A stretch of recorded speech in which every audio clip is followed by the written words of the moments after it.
എന്താ എടുത്തി പാത്രത്തിൽ മൂടിക്കൊണ്ടുവരണത്? ഇത്തിരി അവലും നനച്ചതാ. കുട്ടികൾക്ക് കൊടുക്കണേ. വല്യമ്മായി അവല് തരും. കുട്ടികൾക്ക് താഴെ കൊടുക്കാം, അങ്ങോട്ട് വന്നോട്ടെ. വേണ്ട, എന്റെ മക്കൾ അവല് കാണാണ്ട് കിടക്കൊന്നുമല്ല. ഒളിച്ചു കൊണ്ടുവന്നല്ലേ, തിന്നോ. ആരും ഒളിച്ചു? നിന്നെ നിന്റെ പിള്ളേരെയോ? കഷ്ടാണ് അമ്പിയെ അങ്ങനെ പറയണത്. മടി. ഇനി എന്നോട് ചോദിക്കാതെ ഒരു സാധനം ഇവിടെ തിന്നിട്ടുണ്ടെങ്കിൽ അറിയാം.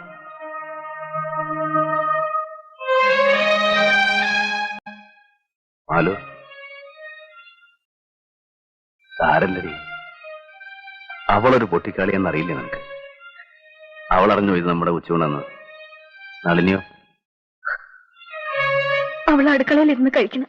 അത് കണ്ട ഇനി അവിടെ ബഹളാവോ?